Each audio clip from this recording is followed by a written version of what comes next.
Guys, if you want me to make similar videos like this, like a 1.5 years later, like today's video, of the other Walking Dead seasons between season 1, season 2 and season 3 A New Frontier, let me know and I'll make the equivalent video of today's video for the previous seasons of The Walking Dead. Anyways, I hope you guys enjoyed the video. Let's get straight into it. The Walking Dead, the final season, was a game that almost never finished. Telltale Games filed for bankruptcy in September 2018, and The Walking Dead, the final season, was already released by Telltale and not finished by then. With the first 2 episodes out, the fate of the episode 3 and 4 project was heading down a dark road before Skybound Games saved the day and managed to continue the project for the fans. The timing and circumstances surrounding The Walking Dead, the final season, was in one word: a mess. And roughly a year and a half later, here we are in 2020 amidst a pandemic called coronavirus, with many amazing people losing their lives, whether it be famous people or non-famous people. It's safe to say this year is a mess too. I'm feeling nostalgic regardless if you think it's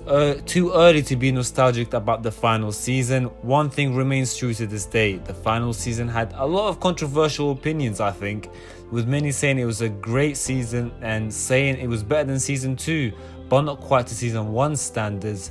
And many even said the Telltale Games played it too safe and created a mediocre story that just looked good because it came after the atrocity that was season 3, A New Frontier.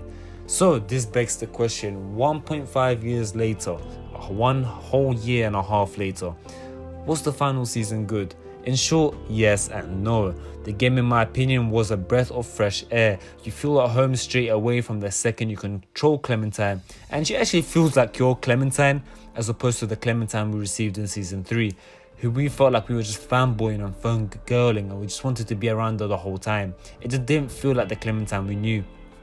Like I said, this ain't gonna be a review, this is just more of a reflection 1.5 years later. No, it felt like Clementine has grown up, yes, but it's our Clementine.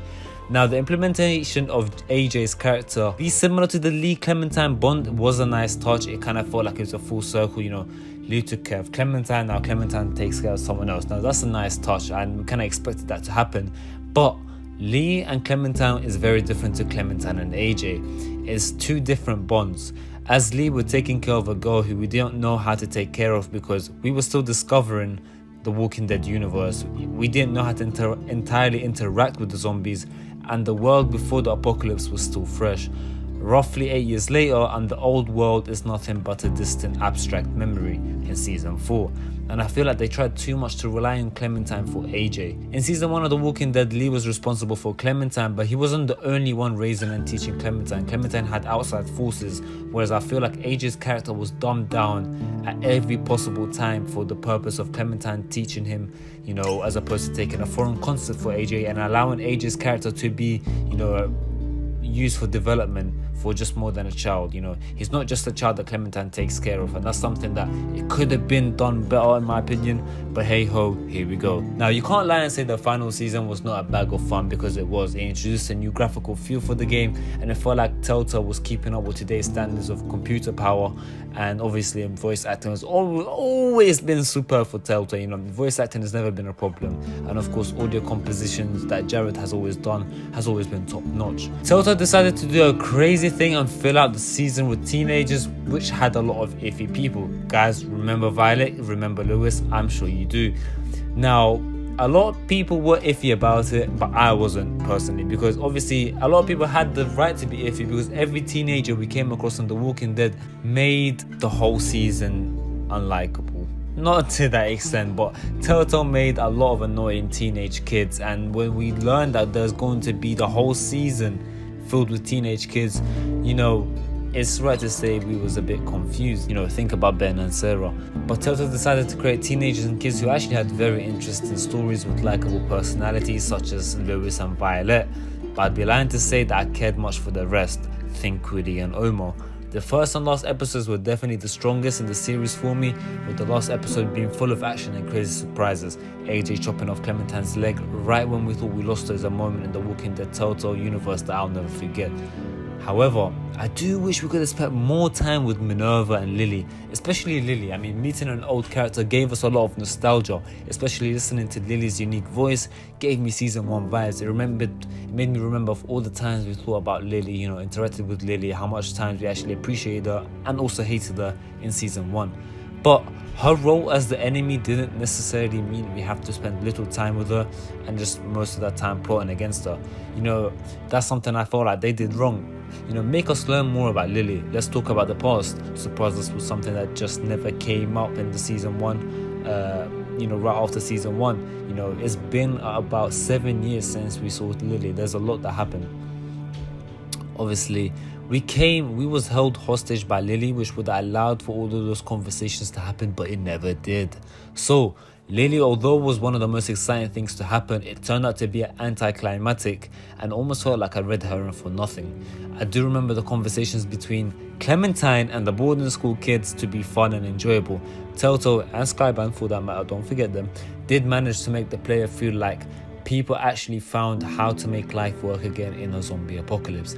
That was obviously introduced by the marry, flip, kill game and the dinner table conversations that we obviously had. So, of course, dialogue is fantastic in my opinion. I really do enjoy dialogue in video games, especially in a story-based game. It's a top priority for me. However, again, I do feel like dealing with Lilly was kind of stupid and not well thought out.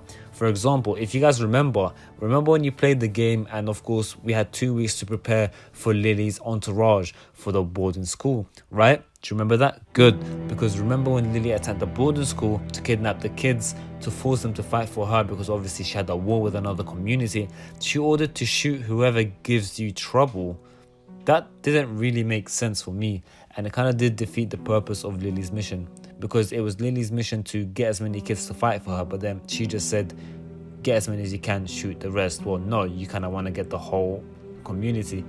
But hey ho, here we go. Since it was Lilly's community versus another community, we didn't know who the other community was, nor did we ever talk about them or why Lilly's community was fighting them.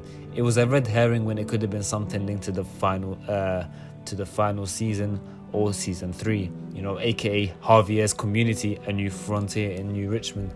I know season 3 wasn't anyone's favorite, but to get some sort of connection feel on The Walking Dead would have been nice. You know, it would have been a nice reward for everyone who had to play and sit through the disaster that was season 3. You know, if we actually found out that it was Lilly's community versus Javier's community, that would have been amazing. Anyway, The Walking Dead, the final season for me was a solid season, but nowhere near the level that season 1 and season 2 brought out. In my personal opinion, this is how I rank the games. A New Frontier would be the worst. The final season would be in 3rd place, and in 2nd place would be season 2, and in 1st place would be season 1, aka the best. And I'm sure that's how it is for a lot of people, but hey ho, here we go. Anyway guys, thank you so much for listening and watching today's video. Let me know your opinion of this video in the comment down below. What do you think about the final season 1.5 years later on, 1.5 years later on?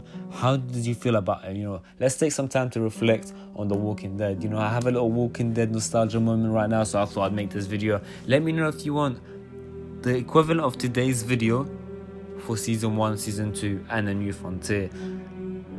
I'll probably do A New Frontier first because I know a lot of people will be wanting that video to come, because I know I have a lot to say and I know you guys have a lot to say as well about A New Frontier. So let me know if you actually appreciated today's video and if you want me to do the equivalent of today's video for season 1, season 2 and A New Frontier, aka season 3.